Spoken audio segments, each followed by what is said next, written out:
बहुत बहुत धन्यवाद इस जोश के लिए। सबको, यहाँ बैठे सभी बुजुर्गों को, बच्चों को, नौजवानों को, सबको नमस्कार, राम राम। केम छो? मजामा? देखो इतनी गुजराती आती है मेरे को। मैं थोड़ा गुजराती में गरीब हूँ। ये मेरी गरीबी है कि मेरे को गुजराती नहीं आती। आपको हिंदी आती है? देखो ये आपकी अमीरी है कि आपको हिंदी भी आती है और गुजराती भी आती है। ये आपकी अमीरी है। मेरी गरीबी है कि मेरे को गुजराती नहीं आती। मैं हिंदी में बात रखूंगा अपनी। मैं दिल्ली से आता हूँ। मैं यहाँ आके देख रहा हूँ कि जिस तरह से आज सेड़ा गांव में लोग इकट्ठा हुए और ख़ास तौर से बड़े बुजुर्गों ने, मैंने बड़ा सुना था कि इस पूरे इलाके में लोगों ने अपना पूरा देश में नाम कमाया है कि सबसे ज़्यादा गौशालाएं यहाँ होती हैं। गौपालन सबसे ज़्यादा यहाँ पे होता है। सही है ना? तो जिन लोगों ने कभी अपनी जवानी लगाई होगी, अपना पूरा जीवन लगाया होगा गौशालाएं खड़ी करने में, यहाँ की गौ माताओं को पालने में, आज बहुत लोग यहाँ बैठे हैं। मेरे बड़े बुजुर्ग, सबके चरणों में मैं नमस्कार करता हूँ। सबको नमस्कार करता हूँ। इतनी बड़ी संख्या में आप लोग यहाँ आए, उससे एक बात तो समझ में आती है कि गुजरात में अब हर तरफ यही आवाज उठ रही है कि अब तो बस परिवर्तन चाहिए, अब तो बस परिवर्तन चाहिए, अब तो बस परिवर्तन चाहिए। और ये परिवर्तन अब की बार नेता और पार्टी का परिवर्तन नहीं है। इस बार ये परिवर्तन अपने बच्चों को स्कूल अच्छे देने का परिवर्तन है। इस बार ये परिवर्तन अपने घर के लोगों को, कोई बीमार हो जाए उसको अच्छे अस्पताल देने का परिवर्तन है। इस बार ये परिवर्तन इस बात का है कि कोई पढ़ा लिखा नौजवान, हमारे घर के बेटे बेटियां, हम अपना खेत बेच के उनको पढ़ाते हैं, अपनी मेहनत करके उनको पसीने की कमाई से पढ़ाते हैं, और जब पढ़ के नौकरी लेने जाता है सरकार के पास तो सरकार कहती है रुक जाओ अभी पेपर कराएंगे। और जब वो तैयारी करके, पेपर की तैयारी 3-3, 6-6 महीने करके शहर में, कस्बे में रह के पेपर की तैयारी करके पेपर देने जाता है, तो पेपर देता बाद में, पहले उसके पास खबर आ जाती है कि पेपर तो फूट गए हो। इस बार ये परिवर्तन इस बात के, और वो पेपर नहीं फूटता है, माँ बाप उसके लिए आस लगाए होते हैं कि हमारा बेटा अब शहर में रह के पढ़ाई कर रहा है, कस्बे में रह के पढ़ाई कर रहा है, बस नौकरी लगी है, नौकरी लगी है तो एक और कमरा घर में बन जाएगा, माँ की इलाज के लिए पैसे आ जाएंगे, बहन की शादी के लिए पैसे आ जाएंगे। लोग इंतजार कर रहे होते हैं, लेकिन पेपर फोड़ने वाले दलालों को यह नहीं समझ में आता है कि पेपर फोड़ने से वो उस घर की किस्मत फोड़ रहे होते हैं। ये परिवर्तन इस बार पेपर फोड़ने वालों से छुटकारा लाने का परिवर्तन है। इस बार ये बदलाव पेपर फोड़ने वालों को बाहर भगाने का परिवर्तन है। मैं 2015 से दिल्ली में काम कर रहा हूं, दिल्ली के उप मुख्यमंत्री के रूप में। अरविंद केजरीवाल जी वहां पे मुख्यमंत्री हैं। 2015 में 7 साल पहले जब हमने वहां पे काम शुरू किया, हमने कहा हम सरकारी स्कूल ठीक करेंगे, तो बोले सरकारी स्कूल ठीक नहीं हो सकते, अब तो प्राइवेट स्कूलों पे डिपेंड हो गई है दुनिया। लेकिन अरविंद केजरीवाल जी की जिद थी कि 5 साल के अंदर अंदर सरकारी स्कूल ना सिर्फ ठीक हो गए, बल्कि प्राइवेट स्कूलों से शानदार पढ़ाई होने लगी वहां पे। आज गरीब से गरीब आदमी का बेटा बेटी वहां पे पढ़ाई करने के बाद IIT में एडमिशन ले रहा है, एम्स में एडमिशन ले रहा है। 4-4, 5-5 लाख रुपए की तनख्वाह वाली पढ़ाइयां आज गरीब आदमी का बच्चा कर रहा है वहां पे। यह है अरविंद केजरीवाल जी का गरीबों को अमीर बनाने का फॉर्मूला। यह है अरविंद केजरीवाल जी का फॉर्मूला कि अगर किसी परिवार को अमीर बनाना है तो उसके बच्चे को अच्छी एजुकेशन दे दो, शानदार एजुकेशन दे दो, अगली पीढ़ी से अमीर बन जाएगा। तो आज मैं आपके बीच में सभी बुजुर्गों को नमस्कार करते हुए, सभी भाइयों को नमस्कार करते हुए कहना चाहता हूं कि अब जो दिसंबर में चुनाव आने वाला है, वो चुनाव 3 लोगों के लिए है। जो लोग सोचते हैं कि सोनिया गांधी का बेटा बड़ा आदमी बन जाए, वो कांग्रेस को वोट दे देना। जो लोग सोचते हैं कि अमित शाह का बेटा बड़ा आदमी बन जाए, वो बीजेपी को वोट दे देना। और जो लोग सोचते हैं कि हमारे घर में पैदा हुआ बेटा, हमारे घर में पैदा हुई बेटी जिसको हम बड़ा कर रहे हैं, वो पढ़ लिख के बड़ी आदमी बन जाए, बड़ा आदमी बन जाए, तो आम आदमी पार्टी को झाड़ू पे वोट दे देना। क्योंकि ये बीजेपी वालों को स्कूल चलाने नहीं आते, ये जो भी करते हो। लेकिन 27 साल हो गए गुजरात में, इन्होंने अच्छे स्कूल करके दिखाए हो तो बता दो। सरकारी स्कूल बंद कराते हैं और प्राइवेट स्कूलों की फीस बढ़ाते हैं। अरविंद केजरीवाल जी ने दोनों को ठीक कर दिया। दिल्ली में प्राइवेट स्कूलों को फीस नहीं बढ़ाने दी और सरकारी स्कूलों को प्राइवेट स्कूल से अच्छे करके दिखा दिया। ये अरविंद केजरीवाल जी को ही आता है। तो इसीलिए मैंने कहा कि अगर अपने घर में बैठे बच्चे को, लड़का हो या लड़की, उसको बड़ा आदमी बनाना चाहते हो तो झाड़ू पे बटन दबा देना। एक मौका अरविंद केजरीवाल जी को दे देना। अभी डॉक्टर राकेश ने जो बात कही, गुजराती में बोल रहे थे पर समझ रहा था मैं बात को थोड़ी, कि 5 साल के लिए मौका दे दो केजरीवाल जी को। इस इलाके के सारे स्कूल, सारे सरकारी स्कूल 5 साल के अंदर अंदर अहमदाबाद के सबसे शानदार स्कूल से बढ़िया ना हो जाए तो कह देना क्या कहा था। यहां से इतनी पढ़े, हो सकता है। अगर दिल्ली में हो सकता है तो यहां भी हो सकता है। दिल्ली के स्कूल भी कूड़े वाले स्कूल थे, सारे खड्डे वाले स्कूल थे, टेंट वाला स्कूल बोलते थे उनको, लेकिन 5 साल में बदल गए। यही दिल्ली में अस्पतालों में हुआ। दिल्ली में अस्पताल, सब कहते थे अस्पताल नहीं सुधर सकते, प्राइवेट अस्पतालों में इलाज कराओ, प्राइवेट अस्पतालों में इलाज कराओ।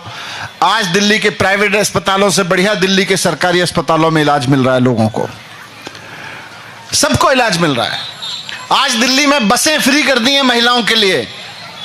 आज दिल्ली में बिजली के बिल 0 आने लगे हैं। हमारी सरकार से पहले बिजली के बिल हर महीने बढ़ जाते थे, हर साल बढ़ जाते थे। लोग 3-3, 4-4 हजार रुपए के बिजली के बिल देते थे। लोग दुखी रहते थे कि 10,000, 15,000 रुपए की कमाई में से 3,000 का बिजली का बिल दे दो तो बच्चों को खिलाऊंगा क्या और पढ़ाऊंगा क्या, खुद क्या पहनूंगा और बीवी को क्या दूंगा। 3-3, 4-4 हजार रुपए के बिजली के बिल आते थे।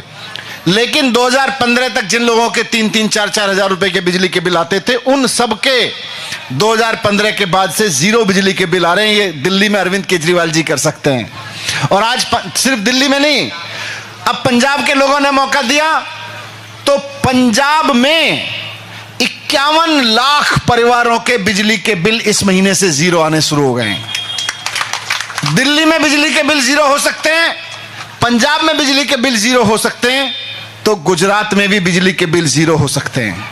लेकिन उसके लिए आपको अरविंद केजरीवाल जी को एक मौका देने की विनती मैं आपसे करने आया हूं। आप इस बार दिसंबर में सरकार बनाओ आम आदमी पार्टी की, और अरविंद केजरीवाल जी की गारंटी है कि मार्च के महीने से गुजरात के गांवों में, शहर में, कस्बों में, हर जगह 300 यूनिट तक के बिजली के बिल 0 आने लगेंगे। ये गारंटी है केजरीवाल जी की। और केजरीवाल जी जो कहते हैं वो करके दिखाते हैं। जब हम कहते हैं अच्छी एजुकेशन देंगे बच्चों को फ्री, जब हम कहते हैं सबको फ्री इलाज देंगे बढ़िया बढ़िया अस्पताल बनवा के, जब हम कहते हैं बिजली के बिल 0 करेंगे, तो ये बीजेपी वाले मजाक उड़ाते हैं। बीजेपी वाले कहते हैं फ्री की रेवड़ी बांट रहे हो, बर्बाद कर दोगे। अरे दिल्ली बर्बाद नहीं हुई, पंजाब बर्बाद नहीं हुआ। बर्बाद तो आदमी तब होता है जब टैक्स तो जनता से लेता है और अमीर दोस्तों को बनाता है। भारतीय जनता पार्टी 27 साल से क्या कर रही है? केवल अपने दोस्तों को अमीर बना रही है। उनके 4-5 अमीर दोस्त हैं, उनको और अमीर बनाए जाते हैं। उनको कहते हैं अब देश में नंबर 1 हो गए, अब फिर दुनिया में नंबर 1 अमीर बनाएंगे। अगर आम आदमी को अमीर बनाना है तो उसका एकमात्र रास्ता है कि बच्चों को अच्छी पढ़ाई दो, इलाज पे होने वाले खर्चे को खत्म करो, बिजली के बिल पे होने वाले खर्चे को खत्म करो। आदमी मेहनत से कमाएगा, गौ पालने वाला गौ पालेगा, खेती करने वाला खेती करेगा, दुकान चलाने वाला दुकान चलाएगा और आगे बढ़ेगा। ये जो खर्चे ऊपर डाले हुए हैं सबके, इनको काटना पड़ेगा। पढ़ाई का खर्च, दवाई का खर्च, बिजली का खर्च, ये सारे खर्चे। तो मैं आपके बीच में हाथ जोड़ के यही विनती करने आया हूं कि केवल 5 साल अरविंद केजरीवाल जी को दीजिए। 5 साल में जितनी गारंटियां हैं डॉक्टर साहब ने पढ़ी अरविंद केजरीवाल जी की तरफ से, एक एक गारंटी को पूरा करके दिखाएंगे। एक एक गारंटी को, ईमानदार सरकार है, दिल्ली में करके दिखाया, पंजाब में करके दिखाया, अब गुजरात में भी करके दिखाएंगे। और हम लोगों को देखो जी, राजनीति नहीं आती। मैं पत्रकार था, अरविंद केजरीवाल जी इनकम टैक्स में अफसर थे, इनकम टैक्स के कमिश्नर थे। उधर भी 2 फोटो आप लगे हुए हैं, गोपाल भाई इटालिया आप जानते हैं, पुलिस में थे। ईसुदान गढ़वी जी आपके किसानों की सबसे बड़ी आवाज, टीवी चैनल पर बैठते थे। ये सारे लोगों को, हमको पत्रकार हैं हम लोग, गुलाब भाई भी अपना काम करते थे, सारे लोग अपना अपना काम करते थे, डॉक्टर साहब हैं हॉस्पिटल चलाते थे अपना। हम लोगों को राजनीति नहीं आती, लेकिन हमको स्कूल ठीक करने आते हैं। राजनीति जिनको आती है वो जानते हैं क्या करते हैं।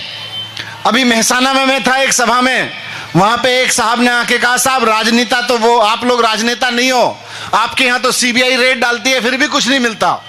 राजनेता वो होते हैं जो चुनाव से पहले 4 बीघा जमीन से शुरू करते हैं राजनीति, और एक चुनाव में जीतते जीतते 1000 बीघे के मालिक बन जाते हैं, वो राजनेता होते हैं। हमको वैसी राजनीति नहीं आती। हमको इतना आता है कि स्कूल कैसे ठीक कराया जाए, अस्पताल कैसे ठीक कराया जाए, बिजली के बिल 0 कैसे किए जाएं, और पैसा कैसे बचाया जाए सरकार में। पैसा ईमानदारी से बचाया जाता है सरकार में, और जब पैसा बचता है तो अरविंद केजरीवाल जी ने गारंटी दी है कि गुजरात की इस बार सरकार बनाइए, गुजरात की हर एक 18 साल से ऊपर की महिला के खाते में स्त्री सम्मान राशि के रूप में 1000 रुपए हर महिला को दिया जाएगा, दिया जा सकता है। लोगों ने पूछा ये क्यों कर रहे हो?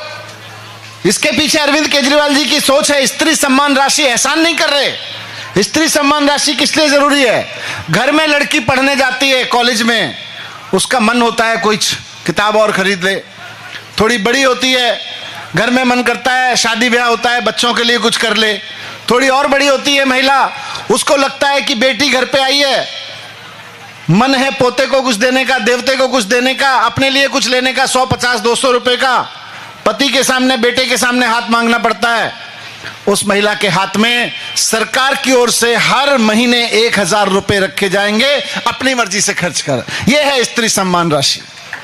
और यह हो सकता है। ये कहते हैं पैसे कहां से लाओगे? पैसे तो वहीं से आएंगे जहां से 4 बीघा जमीन 1000 बीघा बन जाती है। हमारे किसी नेता की जमीन 4 बीघा से 1000 बीघा नहीं बनेगी, इतनी गारंटी है।